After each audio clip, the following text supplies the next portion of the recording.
புதுச்சேரியின் கடல்சார் வரலாற்றை நினைவூட்டும் 190 ஆண்டுகள் பழமை வாய்ந்த கலங்கரை விளக்கம் 3,20,00,000 ரூபாய் மதிப்பில் பழமை மாறாமல் புதுப்பிக்கப்பட்ட மத்திய நிதி அமைச்சர் நிர்மலா சீதாராமன் அவர்களால் இன்று மக்கள் பயன்பாட்டிற்கு திறந்து வைக்கப்பட்டது. இந்த நிகழ்ச்சி புதுச்சேரியின் பாரம்பரிய சின்னங்களை பாதுகாக்கும் முயற்சியில் முக்கிய மைல்கல்லாக அமைந்துள்ளது. புதுச்சேரி கடற்கரை சாலையில் அமைந்துள்ள இந்த பழமையான கலங்கரை விளக்கம் 1836 ஆண்டு ஜூலை 1ஆம் தேதி பொறியாளர் லூரி கிரீன் என்பவரால் கட்டப்பட்டது. 29 மீட்டர் உயரமும் 132 படிக்கட்டுகளும் கொண்ட இந்த கலங்கரை விளக்கம் அக்காலத்தில் உலகின் முக்கியமான கலங்கரை விளக்கங்களில் ஒன்றாக திகழ்ந்தது. கடல் வழியாக வந்த கப்பல்களுக்கு பாதுகாப்பான வழிகாட்டியாக பல ஆண்டுகள் செயல்பட்டது. பின்னர் 1931ஆம் ஆண்டு புதுப்பிக்கப்பட்ட இந்த கட்டிடம் 1952ஆம் ஆண்டு ஏற்பட்ட கடும் புயலால் சேதமடைந்தது. அதன் பின்னர் இது காட்சி பொருளாக மட்டுமே இருந்தது. 1974ஆம் ஆண்டு முதல் பொதுமக்கள் அனுமதி நிறுத்தப்பட்ட நிலையில் பல ஆண்டுகளாக பயன்பாட்டின்றி இருந்த இந்த பாரம்பரிய சின்னத்தை மத்திய சரக்கு மற்றும் சேவை வரி ஆணையரகம் 3,20,00,000 ரூபாய் மதிப்பில் அதன் பழமை மாறாமல் புதுப்பித்துள்ளது. புதுப்பிக்கப்பட்ட கலங்கரை விளக்கத்தை திறந்து வைத்த மத்திய நிதி அமைச்சர் நிர்மலா சீதாராமன் அதன் உட்புற அமைப்புகளையும் பார்வையிட்டார். தொடர்ந்து நடைபெற்ற விழாவில் துணைநிலை ஆளுநர் கைலாசநாதர், முதலமைச்சர் ரங்கசாமி, அமைச்சர்கள், சட்டமன்ற உறுப்பினர்கள், தலைமை செயலர் மற்றும் பல்வேறு அரசு அதிகாரிகள் கலந்து கொண்டனர். விழாவில் உரையாற்றிய மத்திய நிதி அமைச்சர் நிர்மலா சீதாராமன், புதுப்பிக்கப்பட்ட பழைய கலங்கரை விளக்கம் புதுச்சேரியின் கடல்சார் வரலாற்றோடு தொடர்புடைய மிக முக்கியமான பாரம்பரிய அடையாளமாகும். வளர்ச்சியடைந்த இந்தியா 2047 அன்று இலக்கை நோக்கி நாடு முன்னேறி வரும் நிலையில் புதிய உள்கட்டமைப்புகளை உருவாக்குவதோடு மட்டுமில்லாமல் நமது நாகரிகம், வரலாறு மற்றும் பொது நிறுவனங்களின் நினைவுகளை தாங்கி நிற்கும் பாரம்பரிய சொத்துக்களையும் பாதுகாப்பது அவசியமாகுது என்றார். மேலும் இந்தியா நீண்ட கால பண்பாட்டு நினைவாற்றலை கொண்ட நாகரிகம், அந்த நினைவுகளை பாதுகாத்து வருங்கால சந்ததியினரிடம் கொண்டு சேர்ப்பது நமது பொறுப்பு. தங்களது கடந்த காலத்தை மதிக்கும் நாடே எனது எதிர்காலத்தை சிறப்பாக வடிவமைக்க முடியும். அரசு துறைகளும் கலாச்சாரம் மற்றும் பாரம்பரியத்தின் பாதுகாவலர்களாக செயல்பட முடியும் என்பதை இந்த முயற்சி நிரூபிக்கிறது என்று குறிப்பிட்டார். கடல்சார் வர்த்தகத்தில் கலங்கரை விளக்கங்களின் பங்களிப்பை எடுத்துரைத்த அவர், கடலின் நிச்சயமற்ற சூழலில் கப்பல்களுக்கு கலங்கரை விளக்கங்கள் வழிகாட்டியதை போல நவீன பொருளாதாரத்தில் நாட்டின் பொருளாதார நிறுவனங்களும் வர்த்தகத்திற்கு வழிகாட்ட வேண்டும். அவை நேர்மை, நிலைத்தன்மை, விழிப்புணர்வு மற்றும் சேவை மனப்பான்மையுடன் செயல்பட வேண்டும் என்றார். முன்னதாக பேசிய முதலமைச்சர் ரங்கசாமி, மத்திய அரசின் நிதி உதவியால் புதுச்சேரியில் உள்ள பல்வேறு பாரம்பரிய கட்டிடங்கள் பாதுகாக்கப்பட்டு வருகின்றன. சுற்றுலா பயணிகளை ஈர்க்கும் வகையில் கோயில், நகரங்கள் மற்றும் வரலாற்று சின்னங்கள் அழகுபடுத்தப்பட்டு வருகின்றன. இதன் மூலம் சுற்றுலா வருவாயும் தொடர்ந்து அதிகரித்து வருகிறது என்றார். மேலும் பழமை மாறாமல் கட்டிடங்களை புதுப்பிப்பதன் மூலம் சுற்றுலா பயணிகளின் வருகையை அதிகரிக்க திட்டமிடப்பட்டுள்ளது. இதற்காக மத்திய அரசிடம் கூடுதல் நிதி கோரப்பட்டுள்ளது. சுற்றுலா மேம்பாட்டிற்கான நிதியை மத்திய அரசு வழங்கும் என்ற நம்பிக்கை உள்ளது. புதுச்சேரியின் வளர்ச்சிக்கு மத்திய அரசின் உதவி எப்போதும் அவசியம். பிரதமர் நரேந்திர மோடி தெரிவித்த சிறந்த புதுச்சேரி என்ற இலக்கை நோக்கி அரசு செயல்பட்டு வருகிறது என்று தெரிவித்தார். புதுப்பிக்கப்பட்ட கலங்கரை விளக்கம் இனி சுற்றுலா பயணிகளுக்கும் வரலாற்று ஆர்வலர்களுக்கும் முக்கிய இருப்பிடமாக அமையும் என எதிர்பார்க்கப்படுகிறது. பாரம்பரியத்தையும் சுற்றுலா வளர்ச்சியையும் ஒருங்கிணைக்கும் இந்த முயற்சி புதுச்சேரியின் கலாச்சார அடையாளத்தை மேலும் வலுப்படுத்தும் என்ற நிகழ்ச்சியில் பங்கேற்றவர்கள் தெரிவித்தனர்.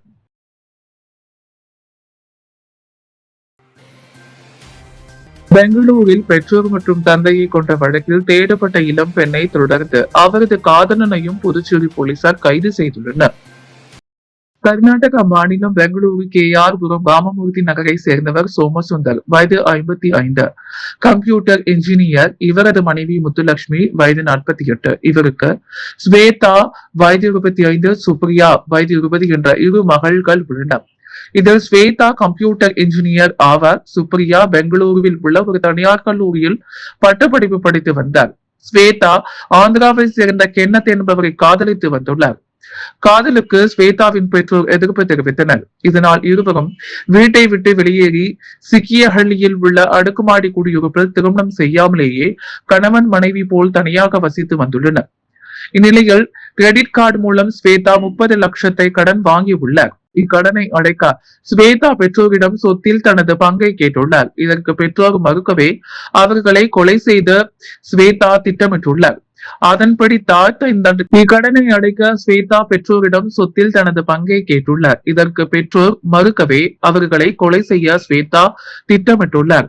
அதன்படி தாய், தந்தை மற்றும் தங்கையை தனித்தனியாக தனது அடுக்குமாடி குடியிருப்புக்கு வரவழைத்து காதலனுடன் சேர்ந்து 3 பேரையும் வெட்டி கொலை செய்துவிட்டு தலைமறைவாக்கினர். இந்நிலையில் புதுச்சேரி உருளையன்பேட்டை குற்றப்பிரிவு போலீசார் நேற்று முன்தினம் ரோந்து பணியில் ஈடுபட்டனர். அப்போது புதுச்சேரி பேருந்து நிலையம் அருகே உள்ள ஐயனார் கோயில் வழியாக போலீசார் சென்ற பொழுது சந்தேகப்படி நின்று கொண்டிருந்த இளம்பெண்ணிடம் விசாரித்தனர்.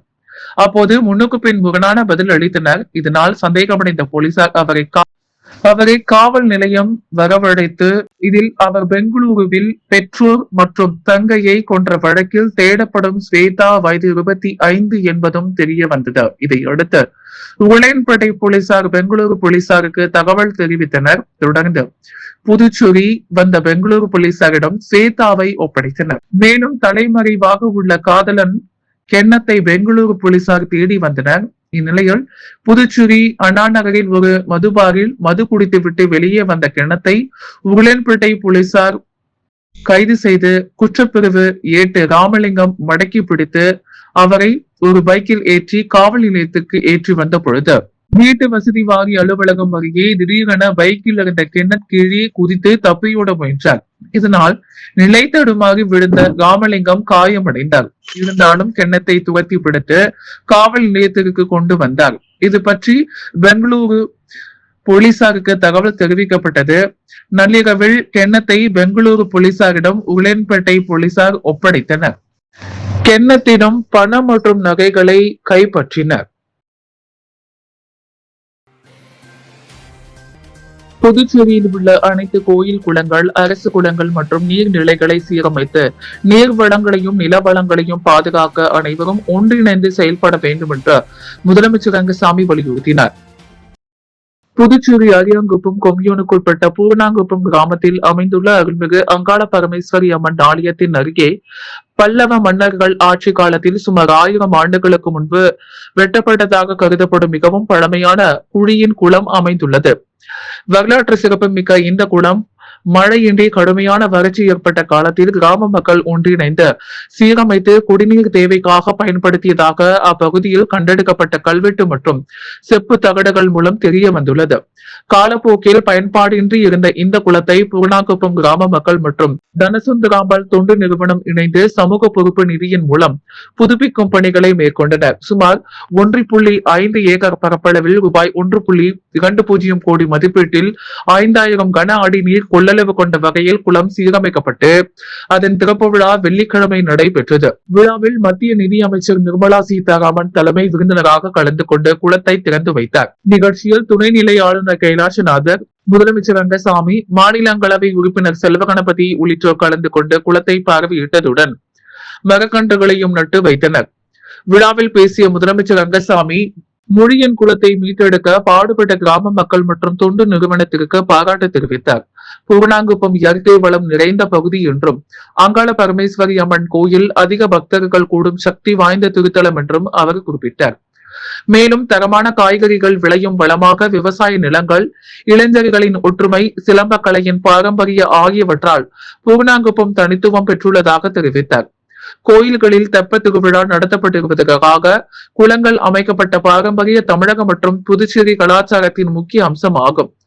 ஆனால் நகரமயமாக்கல் காரணமாக கிராமப்புறங்களில் நிலப்பரப்புகள் சுருங்கி பல நீர்நிலைகள் மறைந்து வருகின்றன என்ற கவலையும் அவர் வெளிப்படுத்தியுள்ளனர். புதுச்சேரியில் உள்ள அனைத்து அரசு குளங்கள், கோயில் குளங்கள் மற்றும் நீர்நிலைகளையும் கட்டமைப்பு ரீதியாக சீரமைத்து அவற்றை பாதுகாக்க அரசு நடவடிக்கை மேற்கொள்ளும் என்றும், நீர்வளத்தை பாதுகாப்பதன் மூலம் நிலவளத்தையும் எதிர்கால சந்ததிக்காக காப்பாற்ற முடியும் என்றும் முதலமைச்சர் ரங்கசாமி வலியுறுத்தினார். இந்நிகழ்ச்சியில் அமைச்சர் ராஜசேகர், சட்டமன்ற உறுப்பினர்கள் ராமு, ஜோஸ் ஆக்லஸ் மார்டின், முன்னாள் சபாநாயகர் செல்வம் உள்ளிட்ட மக்கள் பிரதிநிதிகள் மற்றும் ஏராளமான பொதுமக்கள் கலந்து கொண்டனர். விழாவிற்கான ஏற்பாடுகளை பூர்ணாங்குப்பம் கிராம பொதுமக்கள் மற்றும் தனசுந்தராம்பாள் தொண்டு நிறுவனம் இணைந்து செய்திருந்தனர். போதைப் பொருள் பயன்பாடு மற்றும் சட்டவிரோத கடத்தலுக்கு எதிரான சர்வதேச தினத்தை முன்னிட்டு நடைபெற்ற விழிப்புணர்வு மாரத்தான் போட்டியை டிஐஜி சத்யசுந்தரம் தொடங்கி வைத்தார். போதைப் பொருள் பயன்பாடு மற்றும் சட்டவிரோத கடத்தலுக்கு எதிரான சர்வதேச தினத்தை முன்னிட்டு புதுச்சேரி காவல்துறை சார்பில் கடற்கரை சாலையில் மாரத்தான் போட்டி நடைபெற்றது. இந்த போட்டியை டிஐஜி சத்யசுந்தரம் கொடியசைத்து தொடங்கி வைத்தார். கடற்கரை சாலையில் தொடங்கிய இந்த மாரத்தான் போட்டி முக்கிய வீதியில் வழியாக சென்று மீண்டும் கடற்கரை சாலையில் வந்தடைந்தது. இந்த நிகழ்ச்சியில் சீனியர் எஸ்பிக்கள் நித்யா ராதாகிருஷ்ணன், காவல் கண்காணிப்பாளர்கள், ஆய்வாளர்கள், உதவி ஆய்வாளர்கள் கலந்து கொண்டனர். தொடர்ந்து வெற்றி பெற்றவர்களுக்கு பரிசுகள் வழங்கப்பட்டது. உலக போதை ஒழிப்பு தினத்தை முன்னிட்டு போதைப் பொருள் பயன்பாட்டிற்கு எதிராக சமூகத்தில் விழிப்புணர்வு ஏற்படுத்தும் வகையில் ஸ்ரீரடி சாய்பாபா டிரஸ்ட் புதுச்சேரி சார்பில் வியாழக்கிழமை மாபெரும் போதை ஒழிப்பு விழிப்புணர்வு நடைப்பயணம் நடைபெற்றது. ராஜா தியேட்டர் சிக்னல் பகுதியில் தொடங்கிய இந்த நடைப்பயணம் மகாத்மா காந்தி சிலை வழியாக கடற்கரை சாலை வரை நடைபெற்றது. பேரணியில் கல்லூரி மற்றும் பள்ளி மாணவ மாணவிகள், பேராசிரியர்கள், ஆசிரியர்கள், இளைஞர்கள், சமூக ஆர்வலர்கள் மற்றும் பொதுமக்கள் என 200க்கும் மேற்பட்டோர் உற்சாகமாக கலந்து கொண்டனர். பங்கேற்றவர்கள் போதைக்கு இல்லை என்று சொல்வோம், இளைஞர்களின் எதிர்காலத்தை காப்போம், போதையில்லா சமுதாயத்தை உருவாக்குவோம் உள்ளிட்ட விழிப்புணர்வு முழக்கங்களை எழுப்பியபடி பேரணியில் கலந்து கொண்டு பொதுமக்களிடையே போதைப் பொருளின் தீமைகள் குறித்து விழிப்புணர்வை ஏற்படுத்தினர். நிகழ்ச்சியை ரோட்டரி இன்டர்நேஷனல் மாவட்டம் 2981 மாவட்ட ஆளுநர் RTN வைத்தியநாதன் கொடியசைத்து தொடங்கி வைத்தார். பின்னர் நடைபெற்ற விழிப்புணர்வை நிகழ்ச்சியில் நாட்டு நலப்பணி திட்ட அலுவலர் சதீஷ்குமார், நாட்டு நலப்பணி திட்ட ஒருங்கிணைப்பாளர் முனைவர் சரவணன், நாட்டு நலப்பணி திட்ட இணை ஒருங்கிணைப்பாளர் கலைவாணி, சிவவல்லி விலாஸ் ஜுவல்லரிஸ் நிர்வாக இயக்குனர் தக்ஷிணாமூர்த்தி, எக்ஸ்னோரா இன்டர்நேஷனல் புதுச்சேரி கௌரவ தலைவர் உதயகுமார், கேலக்சி என்டர்பிரைசஸ் உரிமையாளர் திலீப் குமார் கோவிந்தன், சமூக ஆர்வலர் ரமேஷ் மற்றும் மாணவர் சமூக செயற்பாட்டாளர் தருண்குமார் உள்ளிட்டோர் உரையாற்றினர்.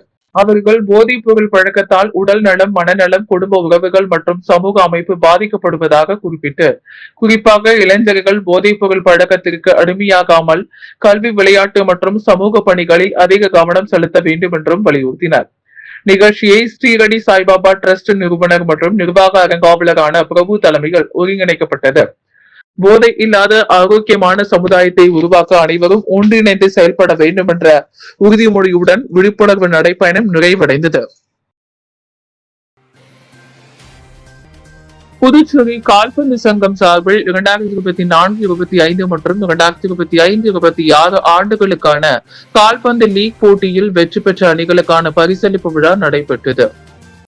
புதுச்சேரி கால்பந்து சங்கம் சார்பில் 2024-25 மற்றும் 2025-26 ஆண்டுகளுக்கான கால்பந்து லீக் போட்டிகளில் வெற்றி பெற்ற அணிகளுக்கான பரிசளிப்பு விழா நடைபெற்றது. லாசிப்பேட்டை அடுத்துள்ள LFP விளையாட்டு மைதானத்தில் சிறப்பாக நடைபெற்றது. இவ்விழாவிற்கு புதுச்சேரி சட்டப்பேரவையின் முன்னாள் சபாநாயகர் செல்வம் தலைமை விருந்தினராக கலந்து கொண்டு வெற்றி பெற்ற அணிகளுக்கு பரிசுகளை வழங்கினர். சிறப்பு விருந்தினராக சபரி வித்யாசிரம மேல்நிலைப் பள்ளி நிறுவனர் அமுதவாணன் ஆகியோர் கலந்து கொண்டு வீரர்களையும் அணிகளையும் பாராட்டினர். இந்த நிகழ்ச்சியில் ஏராளமான வீரர்கள், பயிற்சியாளர்கள், கிளப் நிர்வாகிகள், கால்பந்து ஆர்வலர்கள் மற்றும் பொதுமக்கள் கலந்து கொண்டு விழாவை சிறப்பித்தனர். புதுச்சேரி கால்பந்து சங்கம் நடத்திய பல்வேறு போட்டிகளில் சாதனை படைத்த அணிகளின் வெற்றிகளை கொண்டாடும் வகையில் இவ்விழா நடைபெற்றது. விழாவில் பேசிய சிறப்பு விருந்தினர்கள் வெற்றி பெற்ற வீரர் மற்றும் அணிகளை பாராட்டியதுடன் புதுச்சேரியில் கால்பந்து விளையாட்டை மேம்படுத்தவும் வளர்ச்சியடைய செய்யவும் தொடர்ந்து பாடுபட்டு வரும் புதுச்சேரி கால்பந்து சங்கத்தின் சேவைகளை பாராட்டினர். விழாவின் போது 2024-25 மற்றும் 2025-26 ஆண்டுகளில் வெற்றி பெற்ற அணிகளுக்கு கோப்பைகள், பதக்கங்கள் மற்றும் சான்றிதழ்கள் வழங்கப்பட்டன. 13 வயதுக்குட்பட்ட சிறுவர் லீக் LFP ஸ்போர்ட்ஸ் சுழல் கோப்பை போட்டியில் யாழி FC சுழல் கோப்பையை பெற்றது. கரையாமுத்தூர் FA 2ஆம் இடத்திற்கான கோப்பை பெற்றது. சிட்டி 5 FC 3ஆம் இடத்திற்கான கோப்பை பெற்றது. 17 வயதிற்குட்பட்ட ஆண்கள் லீக் LFP கால்பந்து அகாடமி சுழற்கோப்பையை பெற்றது. சோமசுந்தரனார் FC 2ஆம் இடத்திற்கான கோப்பை பெற்றது. கிருஷ்ணன் முரியல் FC 3ஆம் இடத்திற்கான கோப்பை பெற்றது. குரூப் டிவிஷன் லீக்கில் புதுச்சேரி சூப்பர் ஸ்ட்ரைக்கர்ஸ் FC அணி குரூப் லீக் சாம்பியன் கோப்பையை பெற்றது. கிட்டு கிக்கர்ஸ் SA 2ஆம் இடத்திற்கான கோப்பை பெற்றது. ஆண்டனி அமல்ராஜ் FC மூன்றாம் இடத்திற்கான கோப்பை பெற்றது. சூப்பர் டிவிஷன் லீக் போட்டியில் வம்பாக்கீரபாளையத்தை சேர்ந்த குப்புராஜ் எஃப்சி அணி லீக் சாம்பியன் கோப்பையை பெற்றது. புதுச்சேரி காவல்துறை எஃப்சி அணி இரண்டாம் இடத்திற்கான கோப்பை பெற்றது. பிளே மேக்கர் எஃப்சி மூன்றாம் இடத்திற்கான கோப்பை பெற்றது. விழாவிற்கான புதுச்சேரி கால்பந்து சங்க தலைவர் நெஸ்டோர் தலைமை தாங்கினார். சங்கத்தின் கௌரவ செயலாளர் தனசேகரன் வரவேற்புரை ஆற்றி நிகழ்ச்சிகளை முன்னெடுத்துச் சென்றார். மேலும் புதுச்சேரி கால்பந்து சங்க நிர்வாக குழு உறுப்பினர்களான வினோத்குமார் மற்றும் Sukumar, Sathishkumar, administrative head Narayanamurthy, technical coordinator ஆகியோரும் விழாவில் கலந்து கொண்டு வெற்றி பெற்ற அணிகள் மற்றும் அதிகாரிகளை பாராட்டினர். இறுதியாக நன்றியுரையுடன் விழா நிறைவு பெற்றது. புதுச்சேரியில் கால்பந்து விளையாட்டின் வளர்ச்சி மற்றும் முன்னேற்றத்தில் மேலும் ஒரு வெற்றிகரமான அத்தியாயமாக இந்த நிகழ்வு அமைந்துள்ளது. புதுச்சேரியில் ஊதிய உயர்வு வழங்க வலியுறுத்தி மின்சார பேருந்து ஓட்டுநர்கள் போராட்டத்தில் ஈடுபட்டனர். புதுச்சேரி அரசு ஒப்பந்தம் அடிப்படையில் தனியார் நிறுவனம் புதுச்சேரி நகரம் முழுவதும் 50க்கும் மேற்பட்ட மின்சார பேருந்துகளை இயக்கி வரும் நிலையில் ஊதிய உயர்வு வழங்க வேண்டும் மற்றும் தொடர் மின்வெட்டு காரணமாக மின்சார பேருந்துகளை முறையாக இயக்க முடியவில்லை என்று கூறி மின்சார பேருந்து ஓட்டுநர்கள் பணிகளை புறக்கணித்து பணிமனை வளாகத்தில் போராட்டத்தில் ஈடுபட்டுள்ளனர். இதனால் மின்சார பேருந்து சேவையில் பாதிப்பு ஏற்பட்டுள்ளது. அரசியல் சாசன படுகொலை தின கண்காட்சியை துணைநிலை ஆளுநர் கைலாசநாதர் தொடங்கி வைத்தார்.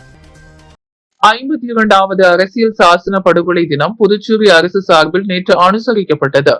இதனை முன்னிட்டு புதுச்சேரி கலை பண்பாட்டுத்துறை சார்பில் நகராட்சி கட்டிட மைய மண்டபத்தில் ஏற்பாடு செய்யப்பட்ட புகைப்பட கண்காட்சியை ஆளுநர் கைலாசநாதர் தொடங்கி வைத்து பார்வையிட்டார். இந்த நிகழ்ச்சியில் செய்தி மற்றும் விளம்பரத்துறையின் செயலர் முகமது அசன் அபித்துடன் இருந்தார்.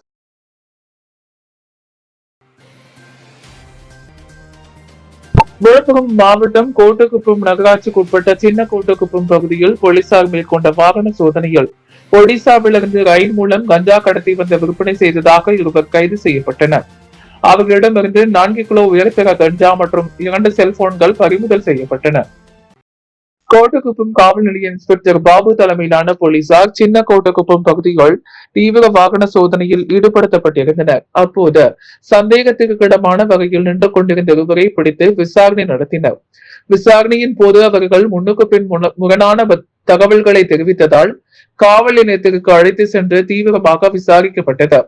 இதில் அவர் ஒடிசா மாநிலத்தை சேர்ந்த புருஷோத்தமன் தாஸ் என்பவரின் மகன் பாபிதாஸ் வயது 35 என்பதும் மற்றொருவர் புதுச்சேரி ரெடியார்பாளையம் பகுதியை சேர்ந்த ஜான் என்பவரின் மகன் ஸ்டீபன் ராஜ் வயது 26 என்பதும் தெரிய வந்தது. மேலும் விசாரணையில் பாபிதாஸ் புதுச்சேரியில் கட்டிட தொழிலாளியாக பணியாற்றி வந்ததுடன் அடிக்கடி ஒடிசாவிற்கு சென்று ரயில் மூலம் கஞ்சாவை வாங்கி வந்து புதுச்சேரி மற்றும் தமிழகத்தின் பல்வேறு பகுதிகளில் உள்ள நபர்களுக்கு விற்பனை செய்தது தெரிய வந்தது. அதன்படி ஸ்டீபன் ராஜுக்கு கஞ்சா விற்பனை செய்வதற்கான வந்திருந்த பொழுது போலீசாரிடம் சிக்கியதாக கூறப்படுகிறது. இதையடுத்து இருவரிடமிருந்தும் சுமார் 4 கிலோ உயர்த்தக கஞ்சா மற்றும் 2 செல்போன்களை போலீசார் பறிமுதல் செய்தனர். இது தொடர்பான இருவர் மீது வழக்கு பதிவு செய்த கோட்டக்குப்பம் போலீசார் நீதிமன்றத்தில் ஆஜர்படுத்தி சிறையில் அடைத்தனர். மேலும் இந்த கஞ்சா விற்பனை வலையமைப்பில் தொடர்புடைய மற்ற நபர்கள் குறித்து போலீசார் தொடர்ந்து விசாரணை மேற்கொண்டு வருகின்றனர்.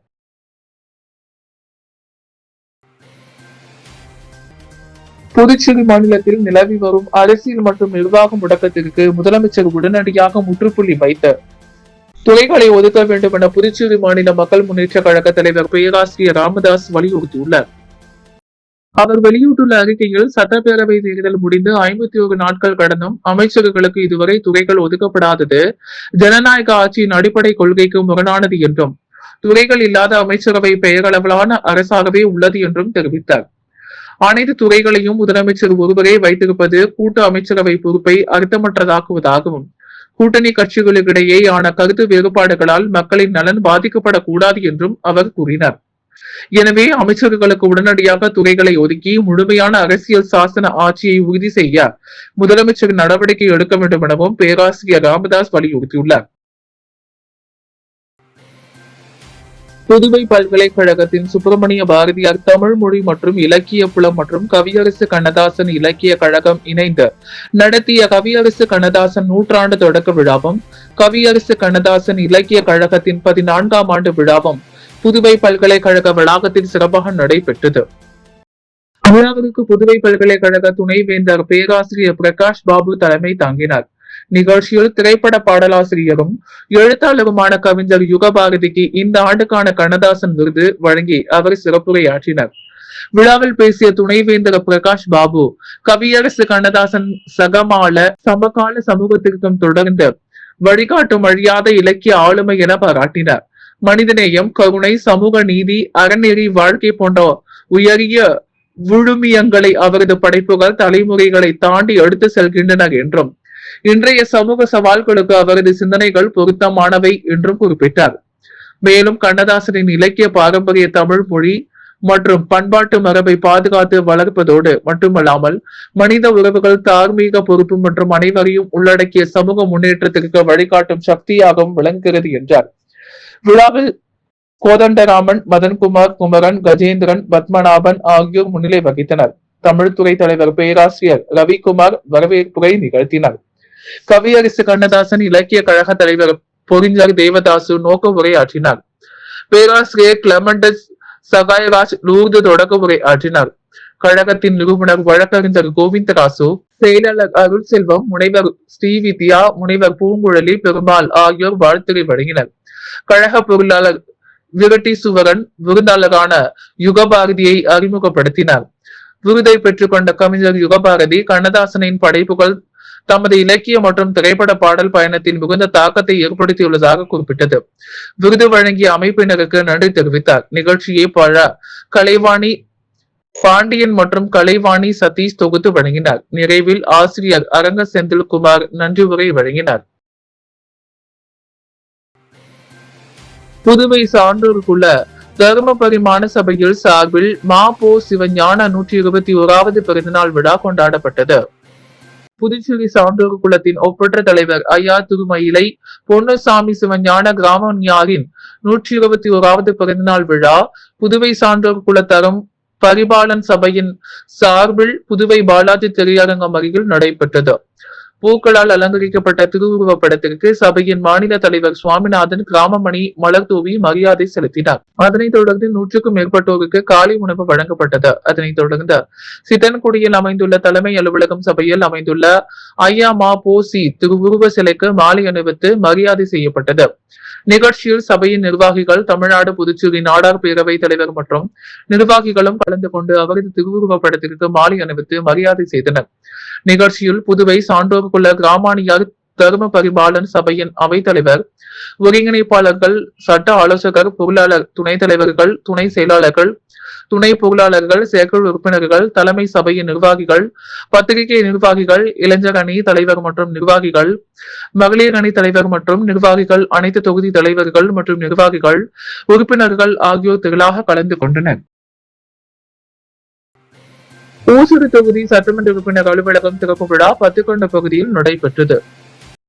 புதுச்சேரி மாநிலம் வில்லியனூர் கொம்யூனுக்கு உட்பட்ட ஊசுடு சட்டமன்ற தொகுதியின் பத்துக்கொண்ட பகுதியில் சட்டமன்ற உறுப்பினர் அலுவலகம் திறப்பு விழா இன்று சிறப்பாக நடைபெற்றது. நிகழ்ச்சிக்கு ஊசுடு தொகுதி சட்டமன்ற உறுப்பினர் கார்த்திகேயன் தலைமை தாங்கினார். விழாவில் சட்டமன்ற உறுப்பினர் நேரு, முன்னாள் அமைச்சர்கள், முன்னாள் சட்டமன்ற உறுப்பினர்கள், இந்திய தேசிய காங்கிரஸ் கட்சி நிர்வாகிகள், ஊர் முக்கியஸ்தவர்கள், தொகுதியின் முக்கிய பிரமுகர்கள் மற்றும் பொதுமக்கள் என ஏராளமானோர் கலந்து கொண்டனர். சட்டமன்ற அலுவலகம் திறக்கப்பட்டதை அடுத்து கலந்து கொண்டவர்கள் சட்டமன்ற உறுப்பினர் கார்த்திகை பொன்னாடை அணிவித்து வாழ்த்துக்களை தெரிவித்தனர்.